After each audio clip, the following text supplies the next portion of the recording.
afternoon and welcome. I'm Kim Vandeveer, the chairman of the MIT faculty. We gather here today to honor two people, James R. Killian, Jr., and Professor Noam Chomsky. The Killian Award is the highest award that the MIT faculty bestows upon one of its own. It's named after the late Jim Killian, 10th president of MIT. He came to MIT as a student in the mid-1920s. He joined the staff of Technology Review in 1926, and he retired as chairman of the MIT Corporation 45 years later, in 1971. He brought great honor and distinction to MIT through his many years of national service. I'll mention two examples, which are just the tip of the iceberg. In the late 1950s, he was the first full-time science advisor to a president of the United States and provided important leadership in the period that set the nation's course to putting a man on the moon. He also served as chairman of the Carnegie Commission on Educational Television, which recommended the formation of the Corporation for Public Broadcasting. He was also a very genuine and likable person, as I discovered quite by accident one day about 20 years ago when I was a new graduate student at MIT. I sat down at a table in the Lobdell dining room with an elderly gentleman that I didn't know, and we struck up a conversation, one that was to begin a long series of enlightening conversations I had with him until the time of his death in 1988. I think his easy way with students and with other members of the MIT community are one of the things that define Jim Killian to us. This award is named in his honor. We bestow it upon a faculty member each year who has also brought honor and distinction to MIT. Professor Chomsky has been doing so for 37 years as a member of our faculty. Professor Chomsky, would you come to the stage, please? In preparing for today, I did one small piece of research on Professor Chomsky, which I'd like to share with you. With the help of the MIT library staff, I was able to determine how often he is cited in the Arts and Humanities Citation Index. As of the last time the statistics were compiled, we discovered that he is in the top 10. It happens that none of the others are still living. He is the most cited living author. I thought you might like to know the names of the company he keeps. They are in order: Marx, Lenin,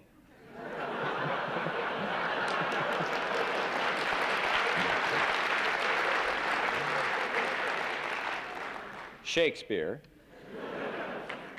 Aristotle, the Bible, Plato, Freud, Chomsky, followed by Hegel and Cicero.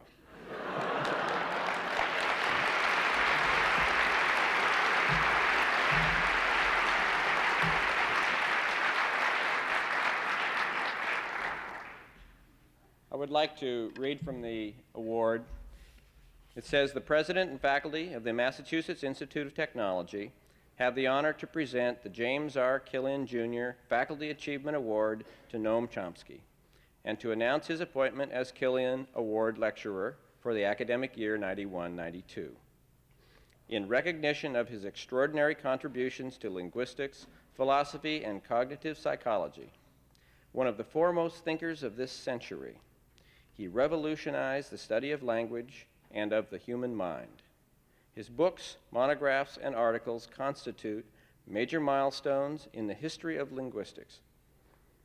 An inspiring teacher, he has trained scholars who are among the most important contributors to the discipline. His presence here has greatly enriched MIT. Professor Chomsky, the microphone is yours.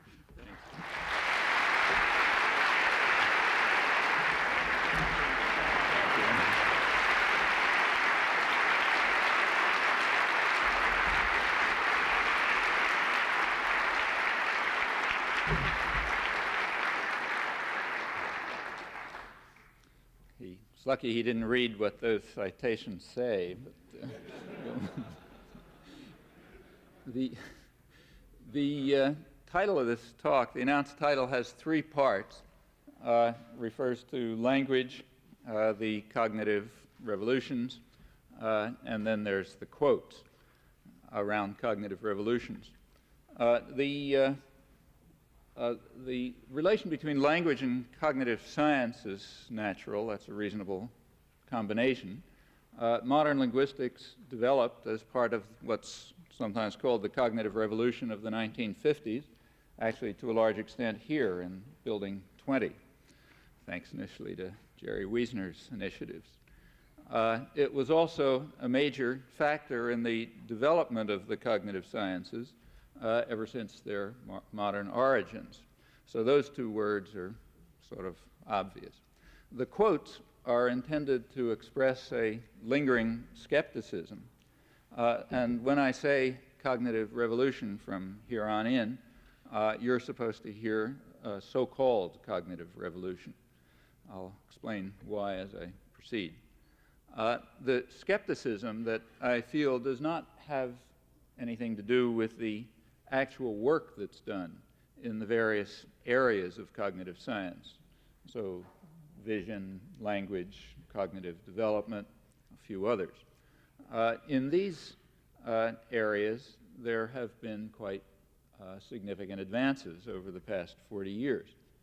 The questions in my mind arise at a second-order level, that is, thinking about the nature of the disciplines that are concerned with what were traditionally called mental acts or mental faculties. And I want to come back to a few of those questions. Some of them are substantive, some of them are historical. First, a few words about the contemporary cognitive sciences and the cognitive revolution as they look to me. And let me stress that others don't see it this way at all. This is not intended to be a survey, but rather a rather personal point of view. George Miller, who was one of the leading figures and founders of the modern field, in a recent article, he traced the modern cognitive sciences back to a meeting in 1956 held in Cambridge. I can't remember whether it was here or at Harvard, but one or the other. It was a meeting of the Institute of Radio Engineers, which had a series of papers on experimental human psychology, which made use of information theory and signal detection and other then pretty new ideas. It had a paper of mine on language, which outlined some of the basic ideas of generative grammar. It had another paper on problem solving and reasoning. It was a paper by Herb Simon and Al Newell, simulation of theorem proving in elementary logic. And he argues that that confluence of research papers essentially initiated the modern field. Well, there were some shared ideas among the participants. One shared idea was a kind of shift in perception or perspective toward the disciplines, a shift which is not terribly surprising now, but was pretty striking at that moment.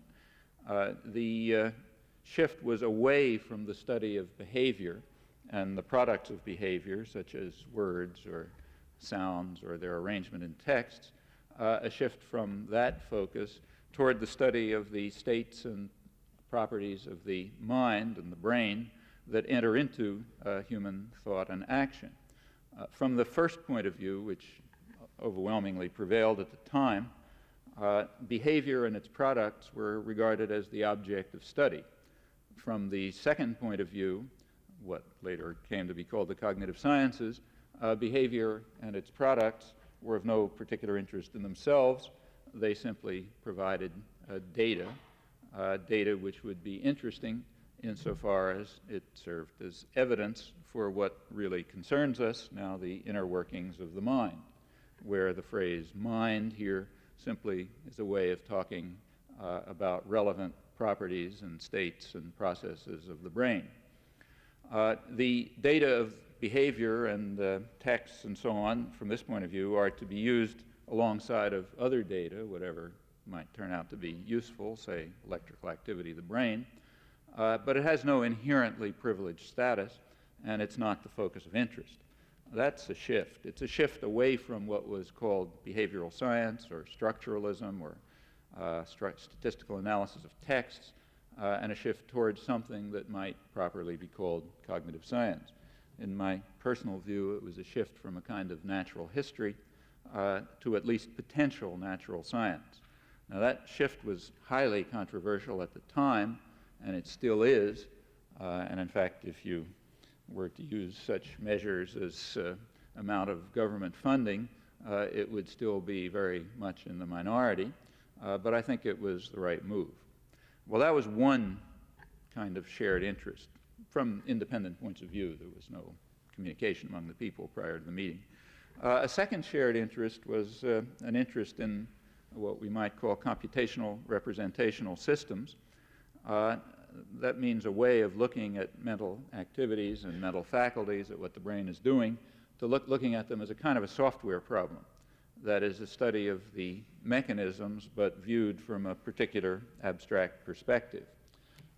Analogies can always be misleading, but one might compare this approach to, say, chemistry about a century ago, where there were notions like valence or periodic table or organic molecule and so on, but they were not grounded in the basic physics of the time. They did, the results, however, and the ideas did provide guidelines for what turned out to be quite radical changes in physics that were necessary to accommodate these ideas. Chemistry was never actually reduced to physics. It would be more accurate to say that physics was expanded in a certain sense to chemistry. Similarly, computational representational theories of the brain attempt to establish states and properties that have to be accommodated somehow in the brain sciences, and might well provide, as far as they're correct, they might well provide guidelines for inquiry into mechanisms. It's possible, again, that they may provide guidelines for what will have to be radical changes in the way that the brain and its processes and states are conceived. How two approaches to the natural world will be unified, if ever, can never be guessed in advance, really. It could be reduction, as in the chemistry, as in, say, the biology-chemistry case, more or less. It could be what you might call expansion, as in the physics-chemistry case, or it could be something else. Crucially, there's nothing mysterious about any of this.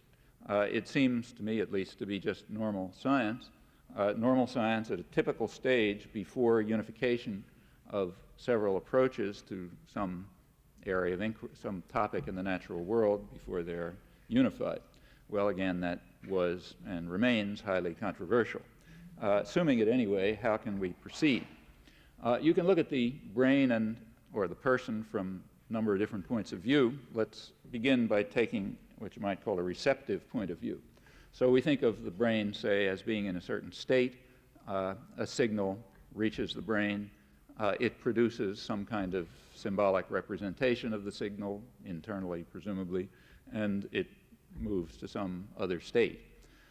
If we focus on the interstate transitions, we're looking at problems of learning, or maybe more accurately, growth.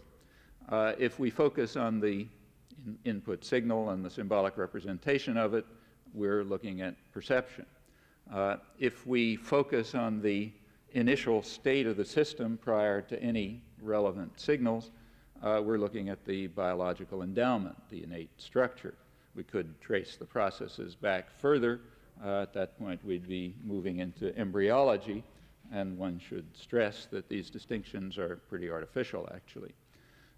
Typically, the systems that we're looking at are like physical organs, or we might say more accurately, like other physical organs, because we are studying a physical organ from a particular point of view. They're like physical organs, other physical organs, in that, say, like the digestive system or the circulatory system or the visual system or whatever, which, again, we often look at abstractly as one would expect in the study of a system of any degree of complexity. We can call these particular systems mental organs, not implying, again, anything more than that they are involved in what were traditionally called mental states, mental faculties, or mental processes. Well, like other physical organs, these mental organs quite typically reach a kind of a stable state at a certain point. That is, the input signal that's causing an interstate transition sort of moves the system around within some kind of equivalence class of states that are alike for purposes at hand. That's obviously an idealization, but a reasonable one. When you look at the stable state, after the point at which there isn't significant change, then you're very clearly studying perception when you look at the signal-result relationship. So, for example, if you take the visual system, if you look at the initial state, the state prior to relevant signals, you're looking at the basic structure of the visual system. If you look at the interstate transition, you're looking at the growth of the visual system, the changes in the distribution of vertical and horizontal receptors in the striate cortex, or the onset of binocular vision after a couple of months of age in humans, and so on. If you look at the stable state, you're studying adult perception. Adult perception, of course, has some kind of access to systems of belief about the world. Not much is known about this, but it seems reasonable to assume that that involves some kind of computational procedure that specifies an infinite range of beliefs which are called upon when needed, although here we move into a domain of almost total ignorance. Turning to the language system, you can look at it the same way. The initial state of the system, the initial state of the language faculty, the study of it is sometimes called universal grammar these days. The study of the initial state of the language faculty is the study of that is a study of biological endowment. It's an empirical fact, which seems pretty well established, that this element of the brain is pretty uniform across the species. The variations appear to be quite slight apart from extreme pathology. And it also appears to be unique in essentials. There's no other known organism that has anything like it. Also, it's rather different from other biological systems in many respects. Systems of discrete infinity, which this plainly is, are pretty rare in the biological world, so it appears. If you're looking at the interstate transition as signals, some relevant information comes in, you're studying language acquisition. It apparently reaches a stable state at about puberty. This stable, steady state incorporates a computational procedure which characterizes an infinite set of expressions, each of them having a certain array of properties, properties of sound, properties of meaning, properties of structural organization. That computational procedure constitutes a person's language. To have such a procedure in the appropriate part of the brain is to have a language, or as we sometimes say, to know a language. When I speak of a language, I simply mean the computational or generative procedure that specifies the properties of an infinite range of linguistic expressions, such as, say, the one I just produced. Since your language is similar enough to mine, when the signal that I just produced reaches your brain, your generative procedure constructs an expression, an expression with these properties, which is similar enough to the one that I formed, so we understand one another more or less. Unlike the system of belief that's accessed in visual perception, in this case, we happen to know quite a lot about the generative procedures that are involved in the use of language, and even about their innate invariant basis. And these, in fact, are the areas of major progress in the past generation. Well, what about perception of language? There are several common assumptions about this. One major assumption is that there is something called a parser. A parser is something that maps a signal into a symbolic representation, paying no attention to any other aspects of the relevant environment, Of course, it is assumed, if people are rational, that this parser accesses the generative procedure. That is, it's assumed that you use your knowledge of English when you interpret signals. Note, however, several assumptions. First, one assumption is that such a thing exists, that a parser exists. There is some faculty of the mind that interprets signals independently of any other features of the environment. That's not at all obvious.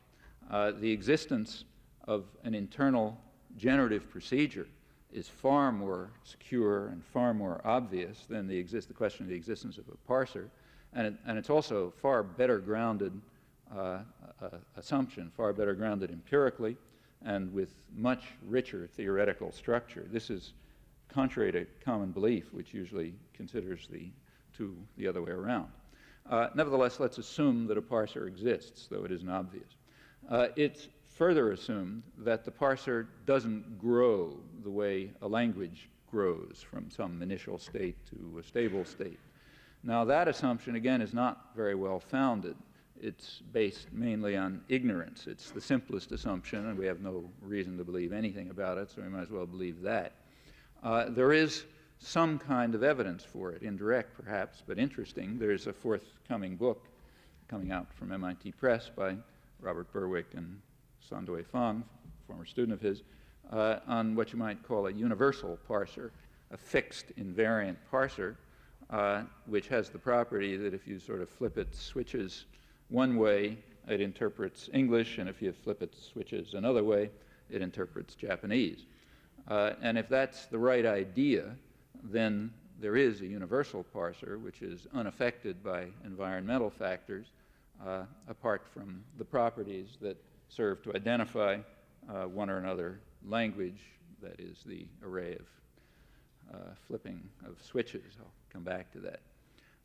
There's a further comment. So that assumption, the assumption that the parser doesn't grow, while strange, could be true, and there's only this kind of indirect evidence for it.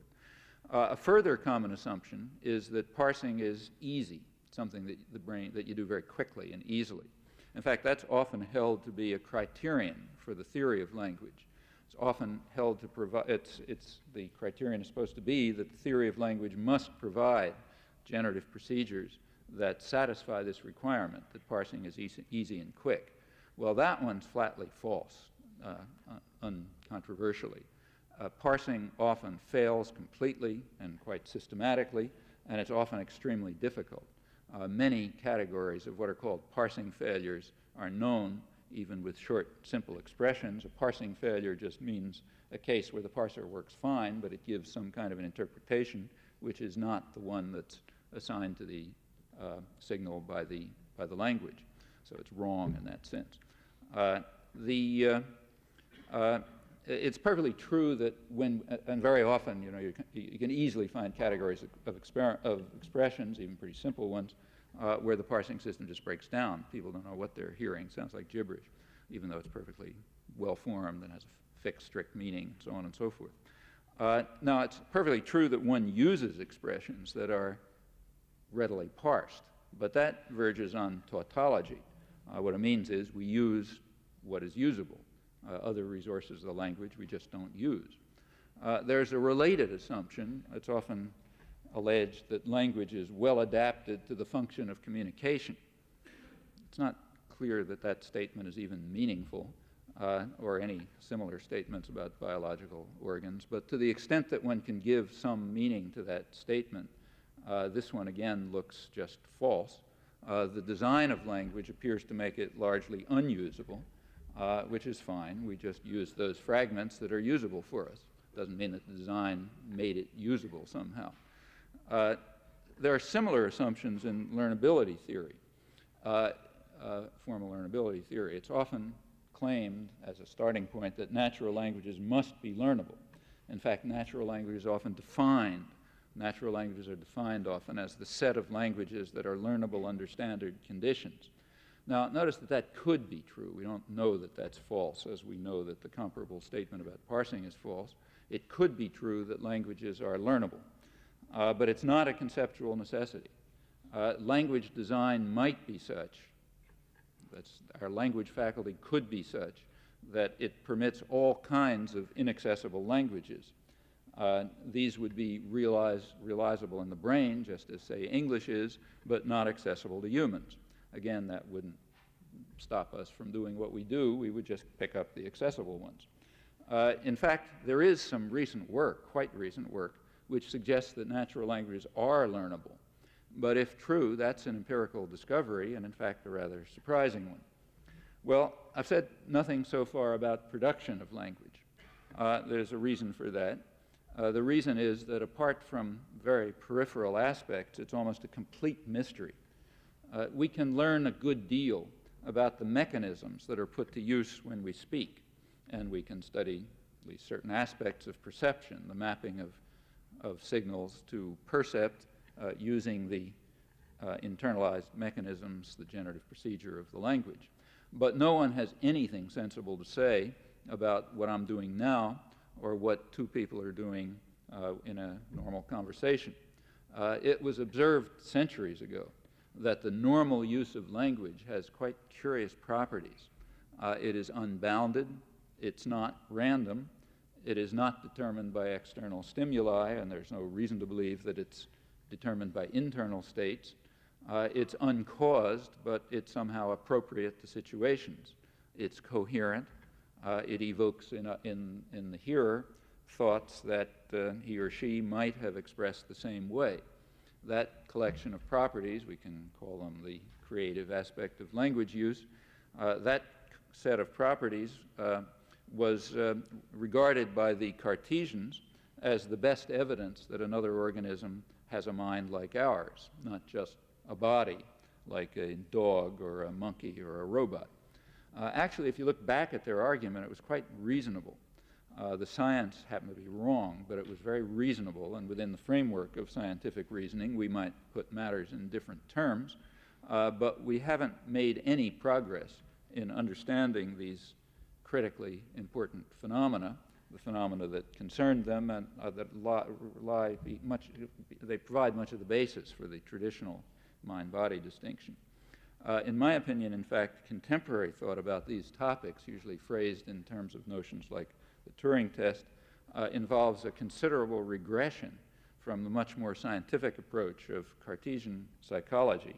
I'm not going to have time to elaborate properly. I merely mention this to provoke some possible interest or maybe outrage. We'll see.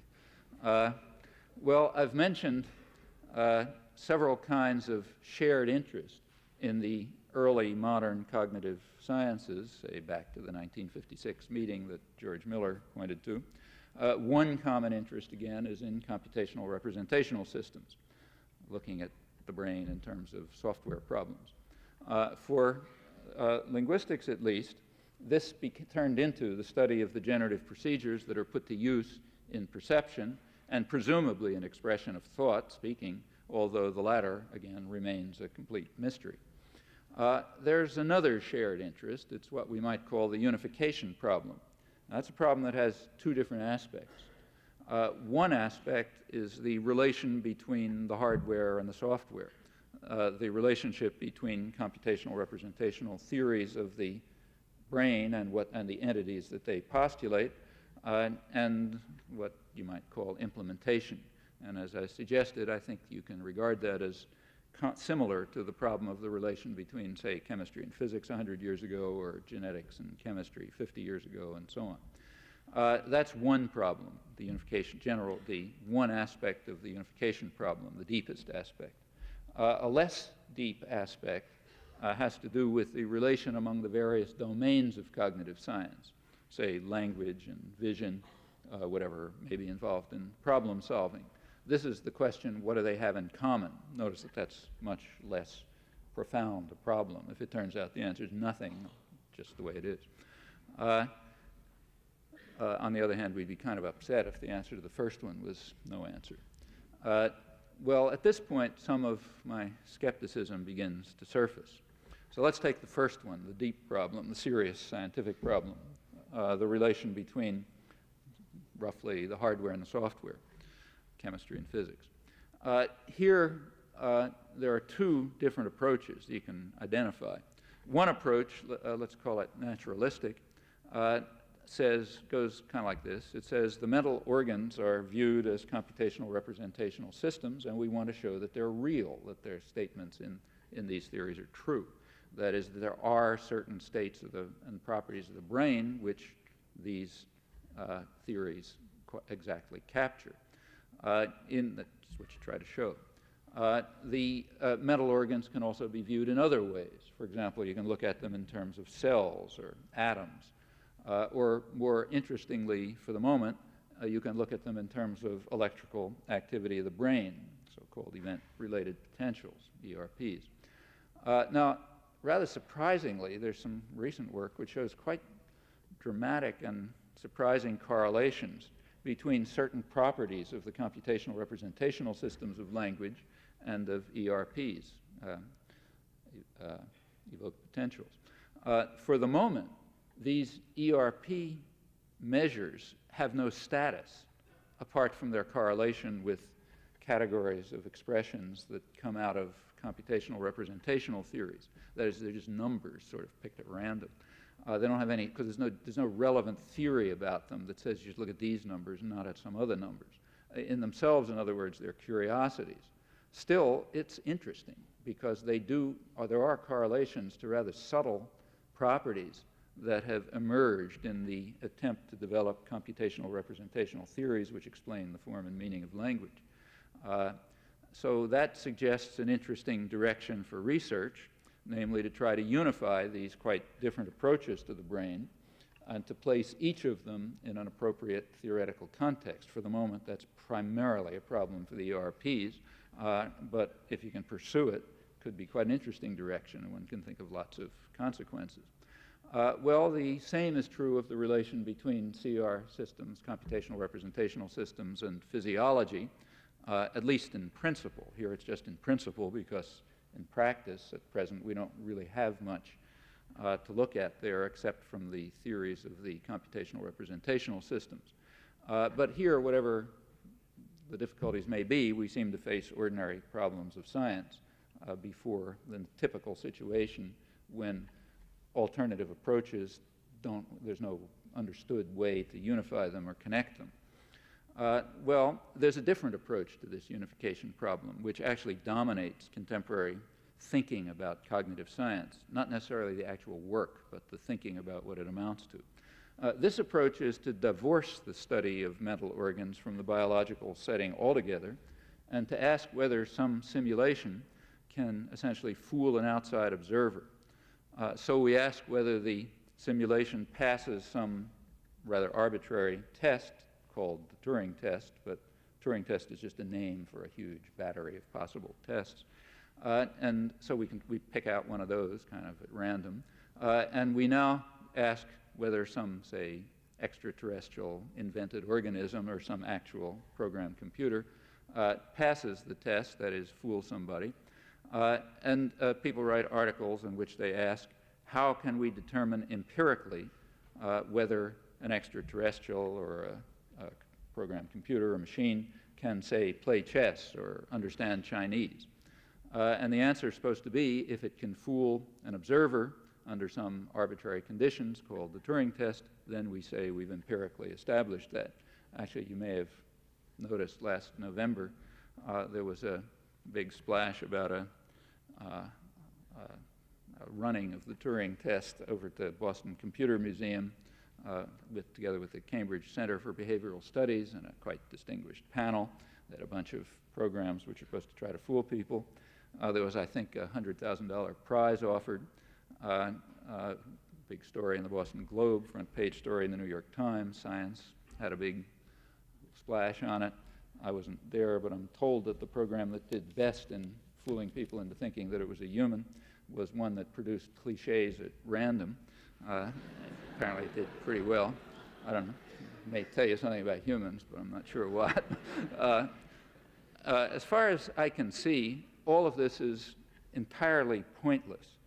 It's like asking how we could determine empirically whether an airplane can fly.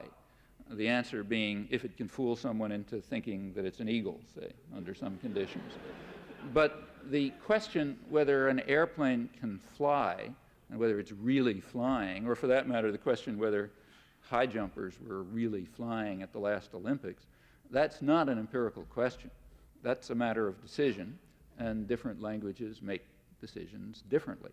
So if you're speaking Japanese, I'm told airplanes, eagles, and high jumpers all are really flying. If you're talking English, airplanes and eagles are really flying, but humans aren't, except metaphorically. If you're talking Hebrew, eagles are flying, and neither airplanes nor humans are, but it's just a matter of, there's no substantive issue involved. There's nothing to determine, no question to answer. Simulation of an eagle could have some purposes, of course, say learning about eagles, or maybe solving some problem in aerodynamics. But fooling an observer under some variety of the Turing test is not a sensible purpose as far as I can see. As far as I'm aware, there's nothing like this in the sciences. Incidentally, if you go back to the 17th and 18th centuries, scientists were very much, who we call philosophers, but they didn't distinguish, they were greatly intrigued by automata, by machines. For example, automata that simulated, say, the digestion of a duck. But their goal was to learn about ducks, not to answer meaningless questions about whether machines can really digest, as proven by the fact that they can fool an observer, who's just, say, looking behind a screen or something, however they may be doing it. Well, this is one of the respects in which, in my opinion at least, there's been regression since the 17th and 18th century. Chess-playing programs are a perfect example of this, in my opinion. Well, anyway, that's two approaches to the first question of unification, the sort of deep one. What about the more shallow question of unification? That is, the question of unification among the various branches of the cognitive sciences. Is there any real commonality among them? Well, that doesn't seem entirely obvious. So take what you might think of, what you might call physical organs below the neck, metaphorically speaking, meaning not the ones we call mental. Say, take the circulatory system and the digestive system, visual system, and so on. These are organs of the body in some reasonable sense, viewed abstractly. And that's a normal way to study any complex system. The study of these abstract organs does fall together at some level, we assume, presumably at the level of cellular biology, but it's not at all clear that there's any other level, that is, that there's some kind of organ theory at which these systems are unified, maybe, but it's not obvious. Well, the brain is scarcely understood, but to the extent that anything's understood about it, it appears to be an extremely intricate system, heterogeneous, with all kind of subparts that have special design and so on. And there's no special reason to suppose that the mental organs are unified in some kind of mental organ theory above the level of cellular biology, that is, above the level at which they may fall together with the circulatory system and so on. If there is no intermediate level, no such unification, then there is no cognitive science, hence there was no cognitive revolution, except for similarities of perspective, which could be quite interesting, in fact. Well, there are various speculations about this question. In fact, they go right back to that 1956 meeting. One general line of speculation is that the mind is what's called modular. That is, that mental organs have special design, like everything else we know in the physical world. The other approach assumes uniformity, that there are what are called general mechanisms of learning or thinking, which are just applied to different domains. They're applied to language or to chess and so on. And as I say, these differences, they didn't exactly surface, but they were more or less implicit at the 1956 meeting. The paper on generative grammar took for granted modularity, that is, a rich, specific genetic endowment, the language faculty, special system, and no general mental organ theory. The Newell-Simon approach, the study of the logic machine, that took for granted the opposite position, That is, that there are general mechanisms of problem solving which are quite indifferent as to subject matter. In their case, theorem proving, but equivalently chess or language or whatever. And you can trace these different intuitions back quite a way, quite back hundreds of years, in fact. They're very lively today in the discussions about connectionist work, for example. My own view is that the evidence is overwhelmingly in favor of the highly modular approaches. There are only a few areas where we have any real insight, and these invariably seem to involve quite special design. Possibly there are some unifying principles, but about these, if they exist, nothing much is understood. Again, that's a minority view, but I can only tell you the way it looks to me. Even internal to the language faculty, there seems to be quite highly modular design. So let's distinguish roughly between what we might call grammatical ability, meaning the ability to produce properly formed expressions, and conceptual ability, that is, to produce expressions that somehow make some sense, and pragmatic ability, that is, the ability to use expressions in some way appropriate to the occasion. Well, these capacities have been discovered to be dissociated developmentally, like one can develop and the other's not, and selectively impaired under injury. And their properties are quite different, and they seem to be radically different from what we find in other cognitive systems. So even internally, just at the most gross look, we seem to find modularity, and when you look more closely into subsystems of language, they just seem to behave rather differently. I don't see why this should surprise anyone. It's exactly what we find about every other biological organism, so why shouldn't it be true of the brain, which is maybe the most complex one around, but it's considered a very controversial position. Again, I stress, as far as I know, all the evidence supports it, and it shouldn't be surprising. Well, on the other, just how modular is the language faculty? That's an interesting question. It doesn't seem so special that it's linked to particular processing systems. Here, study of sign language in the last decade or so, maybe 20 years, has been quite interesting. Rather surprisingly, it seems that sign language, the normal language of the deaf, sign language is localized in speech areas of the brain in the left hemisphere, not in the visual processing areas, which you might expect, since you see it, you don't hear it. That's shown pretty well by aphasia studies and, again, ERP studies. Also, it turns out that children who are acquiring sign language in a natural setting go through steps, at least in the early stages, which have been studied, that are remarkably similar to the acquisition of spoken language, and timing and everything else. They even override obvious iconic properties of visual symbols. So pointing is overridden and given a symbolic interpretation. Furthermore, acquisition of sign language turns out to be quite different from acquisition of communicative gestures. There's even one case on record of spontaneous invention of sign language by 3 deaf children who had no environmental model and no stimulus at all as far as anyone can be determined. That's the perfect experiment. The system that these 3 kids constructed has very standard properties of natural language, natural spoken language, and the developmental stages also appear to be similar. That looks like about a pure expression of the language faculty unaffected by experience. And it suggests that however modular the system may be, it's not so modular that it's keyed to a particular mode of articulation or input. What's now known suggests that the language faculty simply grows a language, much as other organs of the body grow, and it does so in a way largely determined by its inner nature, by properties of the initial state.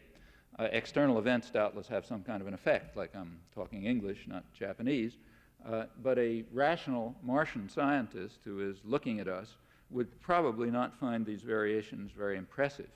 And the language that grows in the mind appears to be at least partially independent of sensory modality. Well, at this point, we're moving towards serious inquiry into modular architecture of mind and brain in some of the few areas where it's possible to undertake it, and with some surprising results. Well, one last element of skepticism about the cognitive revolution has to do with just how much of a revolution it was. In fact, to a far greater extent than was realized at that time, or is even generally recognized today, the shift in perspective in the 1950s recapitulated and rediscovered some long-forgotten ideas and insights from what you might call the first cognitive revolution, which pretty much coincided with the scientific revolution of the 17th and 18th centuries. Now, the Galilean Newtonian revolution in physics is well known. The Cartesian revolution and its aftermath in psychology and physiology is not very well known, but it was quite dramatic. And it had important effects, had important consequences. It also developed some of the major themes that were taken up again since the 1950s, primarily in the areas of language and vision, which are perhaps the most successful branches of contemporary cognitive science as well. Now, this first cognitive revolution, though it had a great deal of interest, and there's much you can learn from it, it did face barriers, and in fact they were insuperable barriers. So, for example, in the study of language, it came to be realized soon enough that human language is somehow a process, not just a dead product. It's not a bunch of text, it's some process that goes on. Furthermore, it's a process that makes infinite use of finite means, as Wilhelm von Humboldt put it in the early 19th century. But no sense could be made of these ideas, and the inquiry aborted for well over a century. By this century, the formal sciences had provided enough understanding of all of this so that many traditional themes could be productively engaged, particularly against the background of other advances in science and engineering and anthropological linguistics, and one could understand quite well what it meant to make infinite use of finite means. Well, let's turn to a quick look at some of the kinds of questions that arise and some of the kinds of answers that can be offered with respect to language specifically. So take something that everybody knows, start with something really trivial, very simple. So take a simple phrase like, say, brown house. You and I have generative procedures which are more or less similar, and these generative procedures determine what we know about this expression. For example, we know that it consists of two words. We know that those two words have the same vowel for most speakers. We know also that if something or other, if I point to something, I say that's a brown house, what I mean is its exterior is brown. If somebody paints a house brown, we know that they painted the exterior brown. If they painted the inside brown, they didn't paint the house brown. If you see a house, you see its exterior. So we can't see this building as a matter of conceptual necessity. If we were standing outside, we might. And the same is true of a whole mass of what are sometimes called container words, like box or igloo or airplane. You can see an airplane, for example, if you're inside it, but only if you can look out the window and see the wing, or if there's a mirror outside which reflects the exterior of the airplane or something like that. Then you could see the airplane, otherwise not. The same is true with invented concepts, even impossible concepts. So say take a spherical cube. If somebody paints a spherical cube brown, that means they painted the exterior brown, not the interior. All of these, a house, etc., and all these things are exterior surfaces, which is kind of curious to start with. However, they're not just exteriors. So suppose two people, say John and Mary, are equidistant from the exterior, regarded as a mathematical object. Suppose they're equidistant from the exterior, but John is outside it and Mary is inside it. We can ask whether John, the guy outside, is near the house or whatever it is, and there's an answer depending on current criteria for nearness, but we can't ask it about Mary. We're not near this building, no matter what the criteria are. So it's not just an exterior. It's an exterior plus something about a distinguished interior. However, the nature of that interior doesn't seem to matter very much. So it's the same house if you, say, take it and fill it with cheese or something like that. You change the exterior, it's the same house, hasn't changed at all. On the other hand, and similarly, you can move the walls around and it stays the same house. On the other hand, you can clean a house and not touch the exterior at all. You can only do things to the interior. So somehow it's a very special combination of an abstract, though somehow concrete interior with an abstract exterior.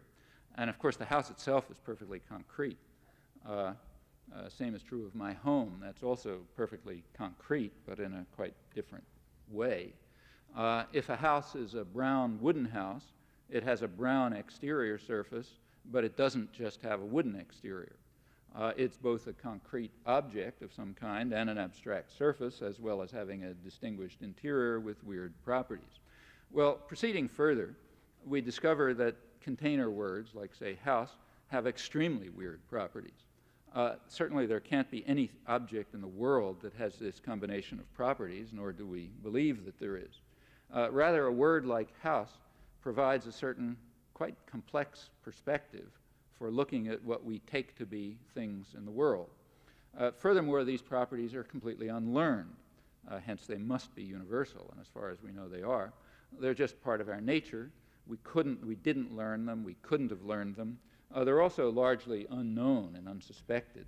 Take the most extensive dictionary you like, say the big Oxford English Dictionary that you read with a magnifying glass, and you find that it doesn't dream of such semantic properties.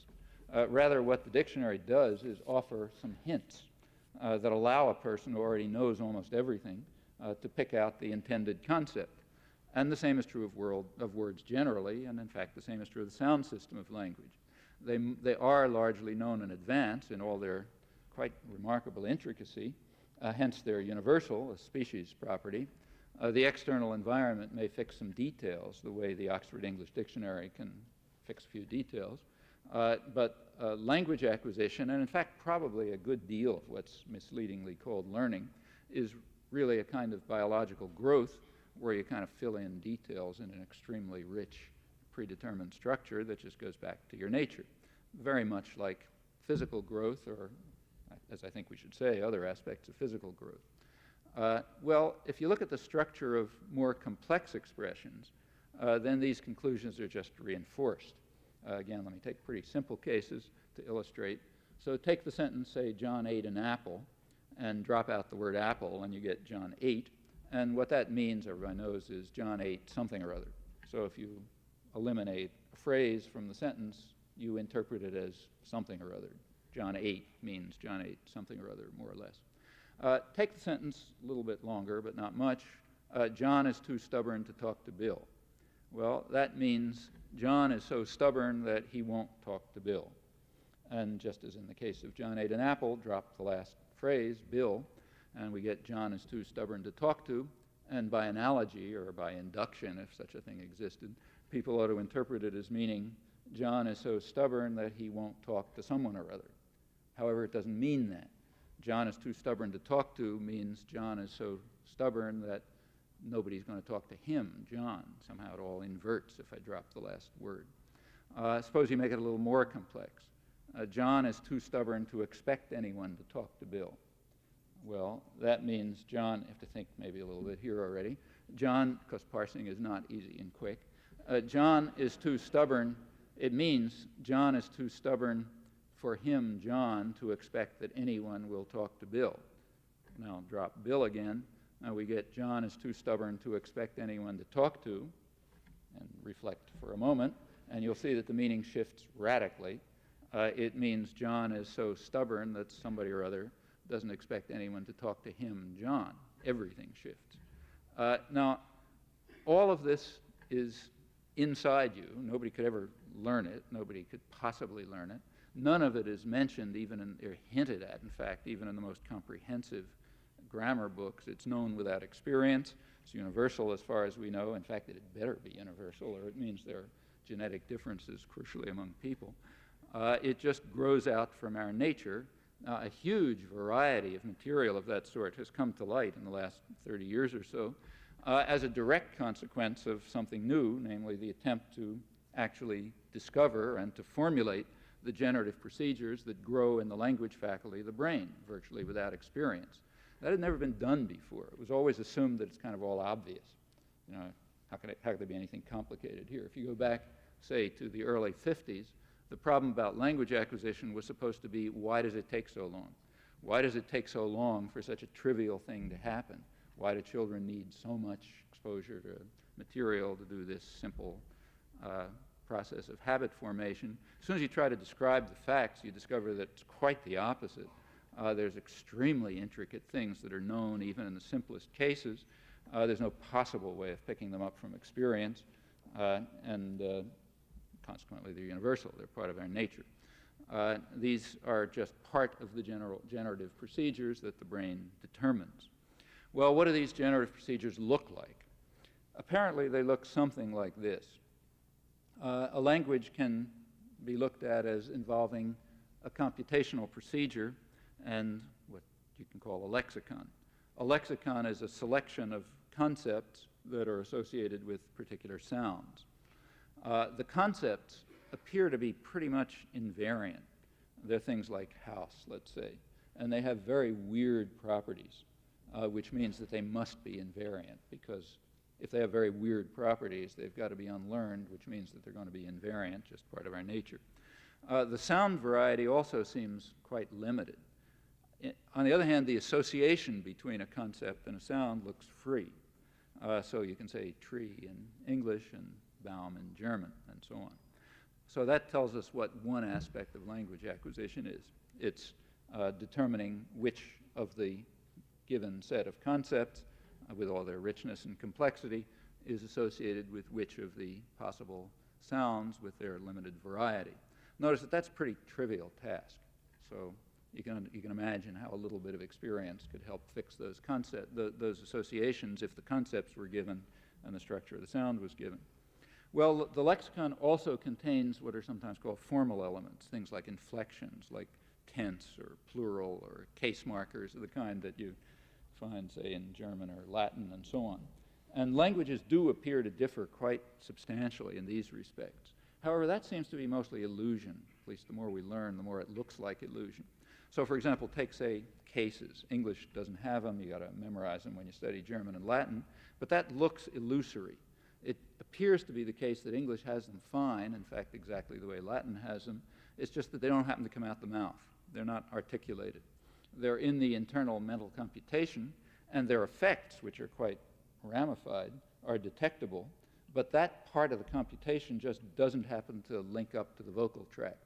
So the computation is running along, but where it gets spelled out as sounds, it just doesn't happen to look at this stuff.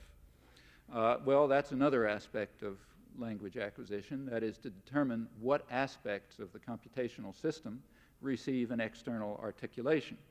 There are also some differences among these formal elements that also have to be fixed, but they appear pretty narrow. Notice, incidentally, that if you have a very intricate system with just a few possible differences in it, which could be sort of right at the core somewhere, making those changes may produce something that looks phenomenally quite different. Just look at it from the outside, it may look radically different, even though it's basically the same thing with really only trivial differences. And that's pretty much what languages seem to look like. Well, what about the computational system? That's the lexicon. What about the computational system? It's possible that it's unique. That is, it's invariant. There's just one of them. There's nothing at all to be learned. It's not certain, but it's at least possible, in fact, plausible. If this picture is on the right track, notice we're very close to concluding that there's only one human language, at least in its deeper aspects. And incidentally, going back to this rational Martian scientist, that's what he would have guessed in the first place. Otherwise, acquisition of these highly intricate systems on the basis of fragmentary experience and the uniformity of the process would just be a miracle. So the natural assumption is, well, there's basically only one of them, and it's fixed in advance. If, in fact, acquisition of language is something like a chicken embryo becoming a chicken, or humans undergoing puberty at a certain age, then it's at least within the realm of potential scientific understanding, not a miracle.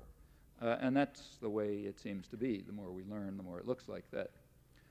More precisely, there does seem to be a certain variety of languages, apparently a finite variety. That is, it does seem to be, it's a good guess now, that each possible language that the language faculty makes available, each possible language is fixed by answering a finite number of fairly simple questions.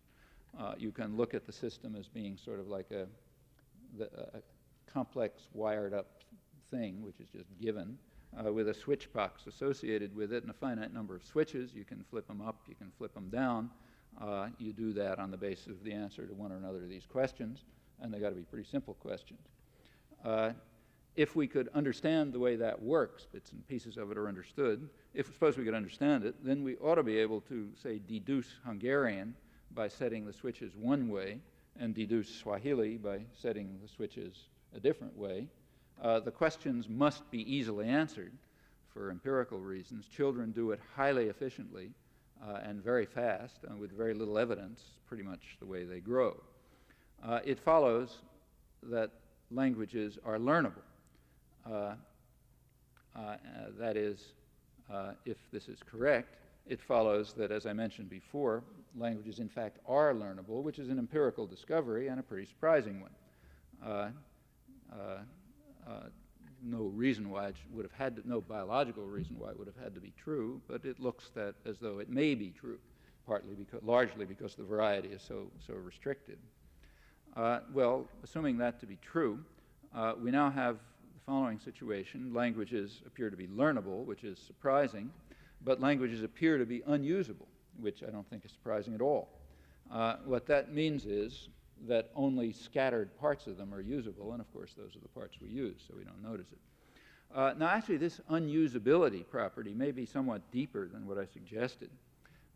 Since the origins of modern generative linguistics, there have been attempts to show that the computational system is constrained by certain very general principles of economy which have a kind of global character to them.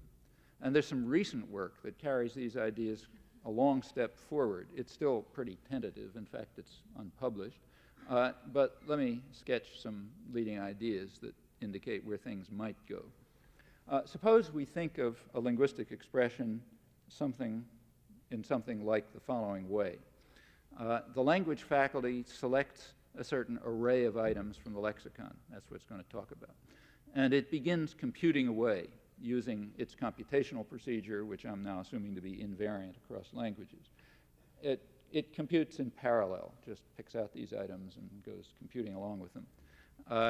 It occasionally merges pieces of the computation, so you bring them together. Then maybe it picks something out and starts going in parallel again. At some point in the computation, they've all been merged. It just keeps computing. It proceeds merrily on its way, in other words. At some point after they've merged, the system, the language faculty decides to spell it out, meaning to provide instructions to the articulatory and perceptual system. Then the computation just keeps going on, and it ultimately provides something like a representation of meaning, which is probably to be understood as instructions for other performance systems. Well, proceeding in this way, the computation ultimately proceeds two paired symbolic expressions, two paired outputs, instructions for the articulatory perceptual apparatus on the one hand, and instructions for language use, what are called semantics sometimes. So these are the two, let's call them interface levels of the language faculty. The language faculty seems to interface with other systems of the mind, performance systems, at 2 points, one having to do with articulation and perception, the other having to do with the things you do with language, referring to things, asking questions, and so on. Roughly semantic. So let's say that's what happens. Looks like it does. Now, of these various computations, only certain of them converge in a certain sense. The sense is that the two kinds of outputs, the phonetic instructions, the articulatory perceptual system and the semantic, actually yield interpretable instructions. Like they might compute along and end up with an output that doesn't yield interpretable instructions. In that case, if either one of them fails, we say that it doesn't converge. Now, looking just at the convergent derivations, the convergent computations, those that yield interpretable paired outputs, some of them are blocked by the fact that others of them are more economical. That is, they involve less computation. Now, here you've got to define amount of computation in a very special and precise sense, but it's not an unnatural sense. Well, if you can do this, it's going to turn out that many instructions that would be perfectly interpretable just can't be constructed by the mind, at least by the language faculty, because the outputs are blocked by more economical derivations. What is a linguistic expression then? Well, a linguistic expression is nothing other than the optimal realization of certain external interface conditions. A language is the setting of certain switches, and an expression of the language is the optimal realization of universal interface conditions, period. All the work would now be done by special properties of the nature of computation and very special notions of economy, which do have a kind of global character. They have a kind of a least effort character, but of a global sort. Well, it turns out that quite a variety of strange things can be explained in these ways in terms of a picture of language that is really rather elegant. It's guided by conditions of economy of derivation with very simple and straightforward operations. They're not only elegant, but they're pretty surprising for a biological system. In fact, these properties are more like the kind what one expects to find for quite unexplained reasons in the inorganic world. Well, these economy conditions, as I mentioned, they have a sort of a global character to them, though not entirely. They have a tendency to yield high degrees of computational complexity that would render large parts of language unusable. Well, that's not necessarily an empirical objection. We then turn to an empirical question. Are the parts that are rendered unusable the parts that can't be used? We know there are plenty of parts that can't be used, so if it turns out that parts of language involve irresolvable computational complexity, irresolvable by a reasonable device, and those are the parts you can't use, fine, that's a positive result, not a negative result. What we might discover then, if this continues to look as promising as I think it does now, what we might discover is that languages are learnable, because there isn't much to learn, that they're unusable in large measure, but that they're surprisingly beautiful, which is just another mystery if it turns out to be true. Thanks.